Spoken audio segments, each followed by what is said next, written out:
Bonjour à tous et bienvenue. Aujourd'hui, on va vous parler, comme vous pouvez le voir à l'écran, des actus design, donc rachat d'Affinity et de deux rebranding. On est avec Melvin et Gaillac. Je vous laisse vous présenter. Hello, bonjour à tous. Moi c'est Gaillac, formateur à la WEL sur le parcours UX/UI en alternance. Et pour ma part, donc Melvin, formateur sur le bootcamp web design en remote. Merci d'être là aujourd'hui. On va rentrer directement dans le vif du sujet. Vous avez peut-être vu cette info passer. Et Canva, c'est une société qui est australienne à la base, qui a été lancée en 2013 et se définissent eux-mêmes comme un outil de design, de communication visuelle en ligne. Je pense que vous avez tous entendu parler de Canva déjà. Ce qui est assez bien, c'est que c'est accessible à tous. Photoshop, c'est plus expert. Tous les outils d'Adobe sont un peu plus experts et Canva, c'est vraiment pour les débutants. Et pourtant, on peut faire pas mal de choses quand même. Ils ont racheté notamment Pixabay, Flourish, enfin, ils ont racheté pas mal de petites marques comme ça pour augmenter un peu les outils qu'on a de dispo en ligne. Et aujourd'hui, donc, ils ont racheté Affinity, qui est une entreprise qui propose une suite d'applications sur Mac, Windows, iPad. Pourquoi c'est une nouvelle importante dans le monde du design? Melvin, si tu veux nous répondre, parce que Canva n'est pas toujours pris au sérieux, donc comment ça peut changer ça? Alors effectivement, bon déjà je pense que c'est important de replacer donc ces deux acteurs dans leur contexte respectif. Donc on va avoir, Canva d'un côté qui, tout comme, Affinity sont 2 sociétés qui ont vu le jour il y a à peu près, une dizaine d'années et qui se sont positionnées donc différemment par rapport, à la chaîne de Adobe ou, Adobe pour les anglophones. Donc ont connu assez rapidement, donc notamment pour Affinity, un essor, donc concernant, donc leurs produits, qui s'est fait un peu plus tard, notamment, pour Canva. Donc, la stratégie de Canva était de se positionner sur un créneau là où finalement il y avait personne et où, Adobe proposait une suite de logiciels qui étaient à destination des professionnels et donc forcément, par extension, pas nécessairement accessible au plus grand nombre. Donc avec leurs produits, ils ont pu proposer quelque chose qui soit, démocratiser en fait, la création par ordinateur avec quelque chose, d'accessible, qui soit pas bloqué derrière le téléchargement de logiciels, avec l'implémentation donc de technologies directement, accessibles sur le web d'une part et également plus intuitives, en termes d'interface. Parallèlement, donc on va retrouver, la suite, Affinity, donc qui elle s'est positionnée comme un concurrent, à Adobe. Donc là où Adobe était déjà présent avec, sa suite de logiciels, donc en proposant finalement, une alternative en termes de tarification. Là où finalement, on va retrouver, chez Adobe une, mise en place donc d'une stratégie on va dire d'une stratégie d'un business plan orienté autour d'un système d'abonnement, là où finalement Affinity va proposer un modèle d'achat définitif par version de logiciel. Maintenant, comme on pourra le voir, c'est des choses qui vont être amenées à évoluer, notamment par rapport au rachat de la suite Affinity par Canva. Donc finalement, pour répondre à ta question, on est clairement dans une politique donc d'expansion de la part de Canva, donc notamment à travers les différentes acquisitions qui ont pu être faites, celle-ci étant la plus importante et vise donc à se positionner comme un concurrent sérieux par rapport à la suite Adobe qui, pour faire le parallèle, s'est vu essuyer un échec avec, sa tentative d'achat, de Figma un peu plus tôt, du moins l'année dernière, qui était soldée par un non-achat à cause de la Commission européenne. Donc le parallèle, demeure intéressant. On a Vala Lacotte qui nous dit démarrer en se disant bon, je vais me friter Adobe, je trouve ça dingue comme business model, chapeau. Est-ce que, en tant que tel, justement, dans le monde du design, il y a une vraie concurrence entre Affinity et Adobe? Ou est-ce que Adobe est toujours quand même premier, vraiment en haut? Ou est-ce que vraiment il y a une menace qui se pointe un peu à l'horizon? Adobe, règne quand même en position hégémonique depuis, pas mal d'années, hein, et c'est aussi, finalement, le fait de pas avoir de concurrence directe qui, lui ont permis de faire des choix qui étaient pas forcément, on va dire, toujours pertinents sur les usagers avec, d'un autre côté, beaucoup de ressources qui vont être investies notamment sur, l'implémentation de technologies à base d'IA, heu avec, d'un autre côté, un délaissement qui pourrait être fait sur certains logiciels, par exemple. Donc l'intérêt d'avoir une concurrence, qui va venir, s'étoffer et se positionner donc, de façon plus frontale, c'est aussi ce qui permettra donc aux différents acteurs en fait, hein, de cette scène donc de création graphique, hein, d'éventuellement donc pouvoir proposer des solutions peut-être plus adaptées aux utilisateurs. Il y a Random qui nous dit, «La stratégie d'Adobe est plus orientée vers les écoles et les entreprises monopolisant le marché et Affinity a fait un flop lors de la sortie de la version 2». Et on a Morgus qui nous dit, que c'est surtout au niveau du système économique que ça peut se jouer avec justement, ce que tu disais Melvin, le paiement unique qui peut être peut-être plus intéressant que de payer tous les mois une somme, un peu plus importante. Après je sais pas quel est le prix, si c'est «moins cher» entre guillemets que Adobe. Concrètement, quand il y a en période de promotion, on peut acquérir donc de façon définitive, hein, les 3 logiciels principaux de la suite Affinity, donc les équivalents de Photoshop, Illustrator, InDesign. Ça va être équivalent à peu près 2 mois d'abonnement à la suite Creative Cloud. Donc le calcul n'est pas inintéressant. Maintenant, je vais peut-être aussi laisser la parole à Gaillac si tu veux revenir sur ce sujet, mais juste un petit parallèle donc qui était fait par rapport à la stratégie autour des écoles et des entreprises. Donc c'est aussi quelque chose qui va à terme être mis en place dans la stratégie de Canva, qui souhaite donc la gratuité de son offre à destination donc des écoles et des universités. C'est une stratégie qui est réfléchie évidemment, parce que les élèves vont apprendre sur ces logiciels. Donc derrière, post-formation, ils vont se diriger naturellement vers ces solutions-là, et ce qui impliquera donc un financement de leur part. Oui, pas grand-chose à ajouter par rapport à ce que Melvin a dit, hein. Effectivement, Adobe, c'est un dinosaure et un monstre qui s'est imposé depuis de nombreuses années. Donc ça va être difficile de tout de suite le faire tomber, mais c'est vrai qu'on observe depuis quelques années déjà que il y a aussi une grogne des utilisateurs sur le fait que on voit sur d'autres acteurs qui arrivent comme Figma ou Canva beaucoup de fonctionnalités, beaucoup de mises à jour, beaucoup d'accès facilité, donc notamment la possibilité d'avoir accès à ces outils de façon depuis un navigateur en web-based, alors que traditionnellement la suite Adobe c'est des gros logiciels et qui demandent beaucoup de place sur le disque dur et même pour lancer qui sont très gourmands en ressources. Et il y a beaucoup de domaines sur lesquels même des gens qui étaient très engagés avec Adobe commencent à grogner parce que il y a des optimisations qui sont pas vraiment faites. Alors ils ont fait des mises à jour pour suivre la trend et mettre aussi de l'IA, mais il y a pas mal d'outils un peu, on va dire, basiques ou fondamentaux dont on en a tous besoin, par exemple dans After Effects, qui ne sont pas traités et que des utilisateurs lambda traitent avec des plugins et avec des choses qu'ils font de leur côté.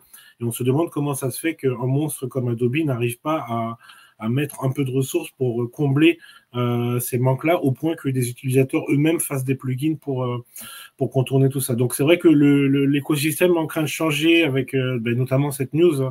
Ça montre bien justement que il y a possibilité, je pense, pour un acteur, je pense que le choix est stratégiquement et pertinent d'acquérir Canva pour être plus fort, avoir une suite plus large. Et effectivement, je pense que la carte à jouer, c'est le modèle économique, de revenir à l'ancien modèle, d'avoir une licence unique à vie, au lieu d'être esclave d'un abonnement perpétuel. Et ça, je pense que sur certaines entreprises, ça peut faire écho, mais ça va pas être tout de suite parce que c'est vrai qu'il y a beaucoup d'outils dans la suite Adobe et que certains, pour l'instant, n'ont pas encore vraiment de concurrents potentiels. Complètement. Et on a justement Gaillac, 2 commentaires là. Il y a Valhalla qui nous dit, en étant loin du domaine, qu'il a l'impression qu'Adobe se repose beaucoup sur ses lauriers en termes de features et optimisation.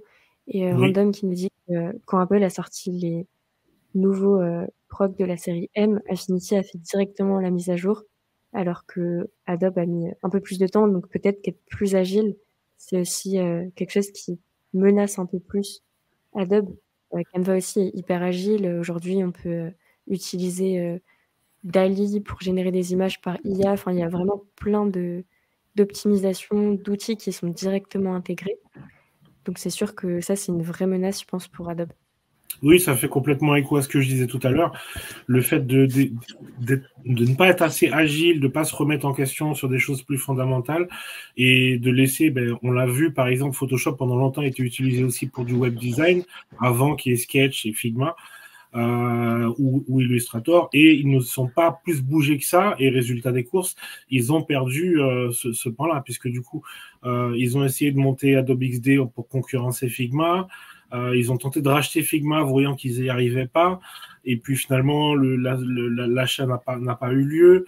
Mais tout ça pour dire que tout ce qu'il y avait dans le giron de Photoshop avant est beaucoup plus restreint, puisque du coup, toute cette partie web design n'existe plus trop en tant que telle pour créer des interfaces, hein, je veux dire, dans Photoshop. Alors que si ils s'étaient auto-challengés, ils s'étaient travaillé à vraiment à faire des choses plus accessibles dans la même approche que Figma ou Canva, avec des choses accessibles depuis un navigateur n'importe où dans le monde, avec un accès à des fonctionnalités gratuites dans un premier temps et éventuellement des choses payantes. Non, ils sont toujours restés sur le même modèle, très cher, très premium, très lourd, des grosses applications, beaucoup de ressources. Et à la longue, ça demande quand même un investissement financier pour les boîtes et les écoles qui veulent avoir toute la suite. Donc, je pense que l'avenir nous le dira, mais les choses peuvent évoluer, je pense. Et justement, avec cette nouvelle, on voit que le marché est en train de bouger un peu là-dessus. Dernière question sur le sujet, Melvin ou Gaillac, je ne sais pas qui est le plus à l'aise pour répondre. Clara qui nous dit côté stratégie, est-ce qu'Adobe n'a pas concentré ses forces sur Firefly, qui est justement une IA générative? Je ne sais pas si elle est gratuite seulement pour les utilisateurs d'Adobe ou si elle l'est pour tout le monde, mais en tout cas, c'est un gros projet aussi. Donc elle n'est pas vraiment gratuite du coup. Effectivement, c'est le nom de la solution à base d'IA générative qui a été implémentée par Adobe. Et on a clairement l'accent qui a été mis là-dessus, hein, donc au détriment de certaines fonctionnalités. Et aujourd'hui, ça va devenir assez prépondérant à l'avenir, tout ce qui va être de l'ordre des IA génératives. Donc c'est important aussi de concentrer ses efforts là-dessus. Ce qui est intéressant par rapport à ça, c'est que là où côté Affinity, ça pouvait laquer, le fait d'être rattaché maintenant à Canva, ça va permettre aussi de développer des ressources en ce sens-là. Et c'est vrai que d'un point de vue finalement du modèle économique, là où le Canva a souhaité rassurer les nombreux utilisateurs en leur disant que les versions actuelles d'Affinity ne seraient pas vouées à évoluer d'un point de vue économique et resteraient disponibles à l'achat. Faut garder à l'esprit aussi que c'est quelque chose qui existait avec Adobe au moment de CS6. Donc historiquement, avant les versions de Creative Cloud, le format que proposait Adobe, c'était effectivement des logiciels à achat individuel. Avant donc en 2013, donc juste avant la création d'Affinity, qui passe par ce modèle d'abonnement.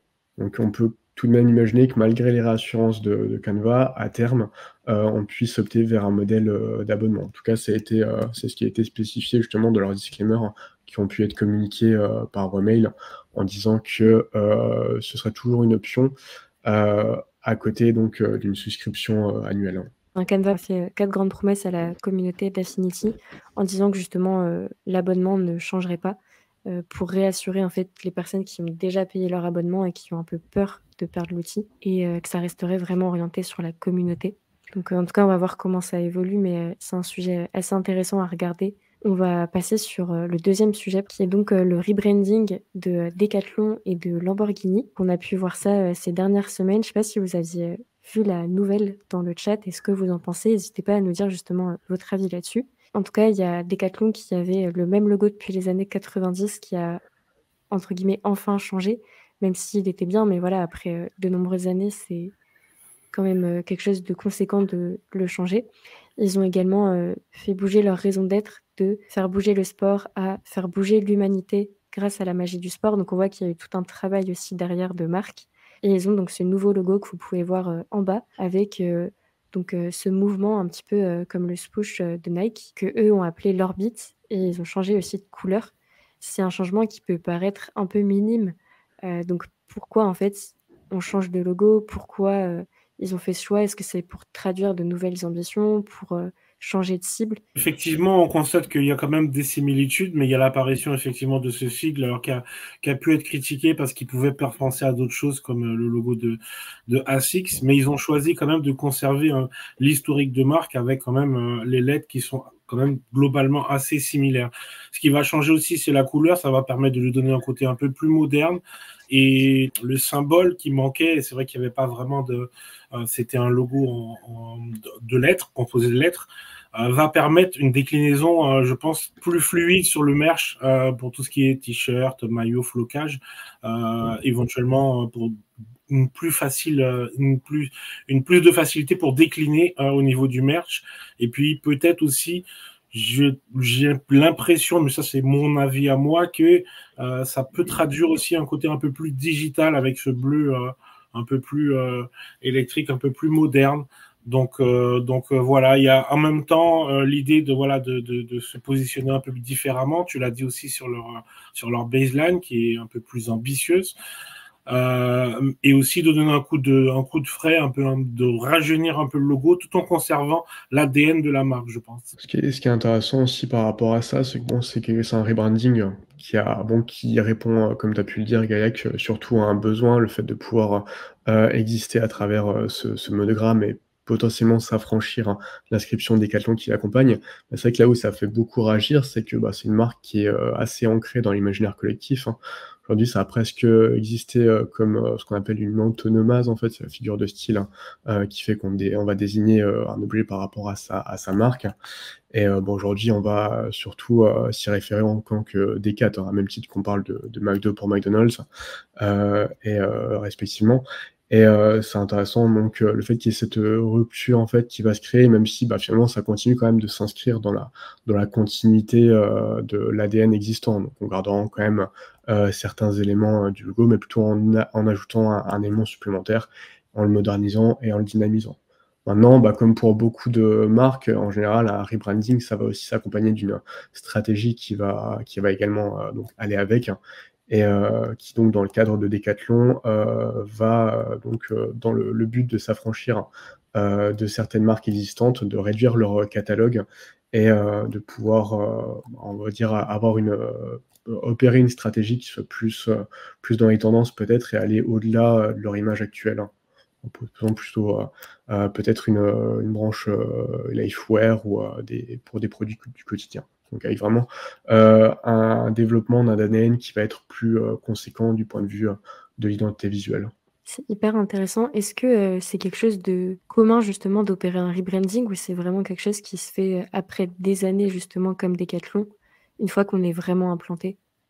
Normalement, une bonne identité visuelle, si elle est bien faite, elle n'a pas vocation à être renouvelée tous les 2 ans, même si c'est vrai qu'en France, sur le marché français, il y a une tendance à faire au moins une refonte du site tous les 2 ans, mais c'est aussi des questions de politique interne.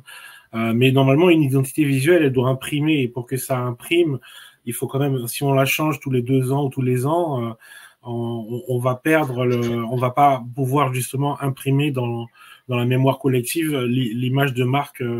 Ce qu'a pu faire Decathlon pendant des années, ça aurait été dommage de tout sacrifier, parce que ça n'a pas de prix. On peut acheter effectivement des campagnes, etc. Mais un historique de marque, ça n'a pas de prix. Donc, il y a souvent des mises à jour qui sont plus de l'ordre de donner un coup de jeune, j'ai envie de dire, qu'un vrai repositionnement où on va vraiment casser les codes. Ça peut arriver lorsqu'il y a une décision de repositionnement de marque, soit pour être plus pour de la montée en gamme, ou alors au contraire partir sur un autre business model et plus low cost. Mais c'est quand même des cas assez rares. En général, une marque qui a de l'historique va tenter de ne pas tout sacrifier sous l'autel de la mise à jour, quoi, sous prétexte de dire on a fait des choses. Normalement, si l'identité visuelle est bien faite, elle n'a pas vocation à être changée fréquemment. Il faut qu'elle puisse imprimer pendant des années, justement. Il y a Valhalla justement qui nous dit ça implique aussi beaucoup de changements au niveau matériel, au niveau support. Il faut tout réimprimer, tout changer. C'est quelque chose qui est assez long. Clara qui nous dit Deezer a fait le choix de partir un peu de zéro et c'est vrai que ça passe ou ça casse. C'est vrai aussi qu'on a un peu nos habitudes et parfois on est un peu réfractaire au changement. On va tout de suite dire ouh là là, pourquoi ils ont changé? Puis après, on va potentiellement se mettre à aimer un peu plus ou oublier l'ancienne identité. Si une autre marque du coup qui a opéré un changement de logo après 20 ans, c'est Lamborghini. Donc dans cet article, on voit qu'il y a justement moins de détails dans le logo et la marque a vraiment dit que le taureau justement allait exister indépendamment pour la première fois. Donc il y a une volonté aussi d'avoir, comme Decathlon, un peu ce small logo. Est-ce qu'il y a une volonté peut-être d'être un peu plus accessible de Lamborghini? Lamborghini, ça restera jamais accessible. Mais après, on va dire en termes d'identité visuelle, finalement, c'est quelque chose qui va s'inscrire dans ce qu'on peut voir en termes de tendance sur tous les constructeurs automobiles, avec finalement C'est quelque chose qui est assez atypique parce que c'est, on va dire, c'est quelque chose qui existe à travers l'accès, les tendances visuelles et l'accès aux technologies. Donc, là où historiquement, pour la plupart des constructeurs, on avait des approches assez minimalistes, donc et aussi pertinentes en termes de logotype, hein. Ce qui est arrivé avec, la fin des années 90 et le début des années 2000, donc c'est, tout ce qui va être, accessibilité aux logiciels de création. Donc on a vu, ça a permis de voir le jour sur, sur des logotypes donc qui étaient assez travaillés avec, des effets de dégradés, des textures, du volume qui étaient, globalement généralisés sur, tout ce qui était, constructeur automobile. Maintenant, pour la plupart, on est passé sur des approches qui ont été, beaucoup plus simplifiées et qui vont aussi dans le sens, d'une digitalisation de ces images de marque, hein. Le fait de pouvoir, les reproduire, les décliner, sur différents supports, sans forcément, tenir compte, des différentes contraintes inhérentes, aux, logotypes tels qu'ils étaient sur les versions précédentes.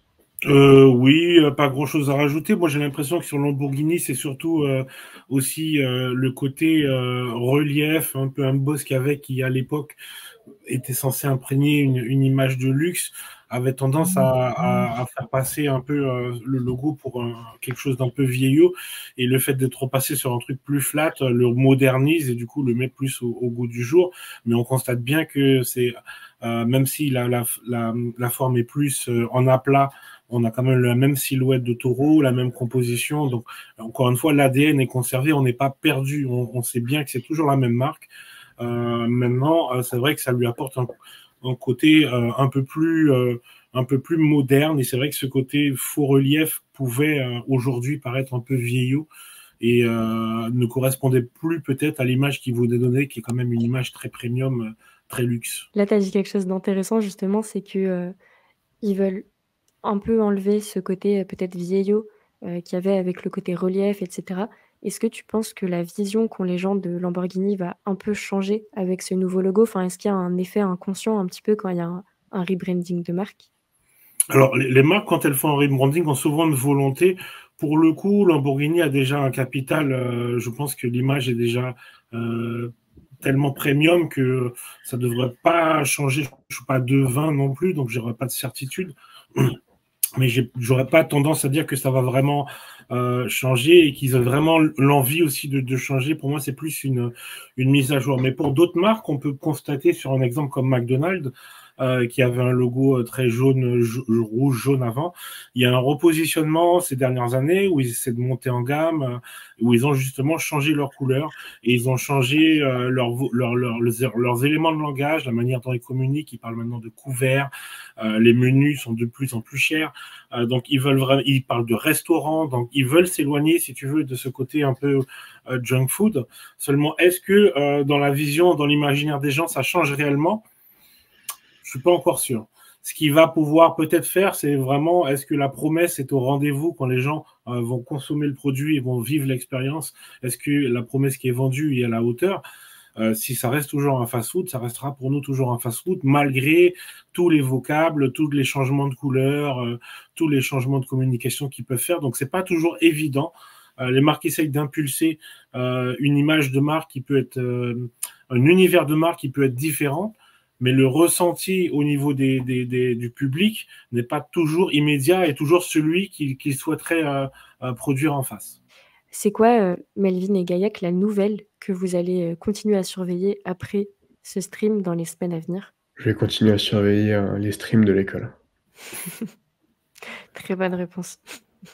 Et toi, Bah, Gaillac, moi, s'il y a sinon, une toujours nouvelle? en veille sur un peu les outils en général, hein, Figma, les plugins. On a de la chance d'être dans un univers qui est en constante ébullition, donc on n'a pas le temps de s'ennuyer. Mais oui, D'accord. encore une fois, donc cette histoire d'acquisition, à surveiller, donc voir, vers quoi s'attend en termes de modèle économique. Je pense que c'est là où ça va surtout se jouer et également en termes donc d'accessibilité et d'amélioration, des interfaces de logiciels, je pense. On a Clara aussi qui nous dit, l'attente d'un rebranding d'Amazon peut-être un jour, une Mmh. nouvelle à surveiller. Bon, je pense qu'on peut attendre encore longtemps, mais on peut Encore une surveiller fois, ça aussi. comme tu le disais, Gaël, derrière cette histoire de rebranding, on a toujours cette idée que, un bon branding il est censé pouvoir, durer, ad vitam aeternam, hein. Donc on a l'exemple assez explicite, hein, qui revient toujours donc entre Coca-Cola et Pepsi, là où Coca n'a jamais changé son logotype, et Pepsi est donc a vu toute une sorte, enfin tout plein de logos à travers les années, hein. Mais un bon branding, ça reste quelque chose qui est capable de durer un certain nombre d'années aussi, hein. Donc à voir si Amazon aussi en éprouve le besoin. Il y a aussi toute la tendance avec les anciens logos qui reviennent, comme Burger King, qui a repris un vieux logo. Cette tendance un peu du vintage qui revient. Merci en tout cas à tous d'avoir regardé ce stream. N'hésitez pas à nous dire dans les commentaires la nouvelle, vous, que vous allez continuer à surveiller dans les semaines à venir. Et puis, si vous voulez justement nous conseiller des actus pour les prochains streams, avec plaisir, comme ça on pourra en discuter tous ensemble. Et merci Melvin et Gaillac d'avoir été présents. C'était hyper cool d'avoir votre expertise sur ces sujets. Et puis peut-être à bientôt pour un prochain stream. Merci Fanny, merci tout le monde. Tout pareil.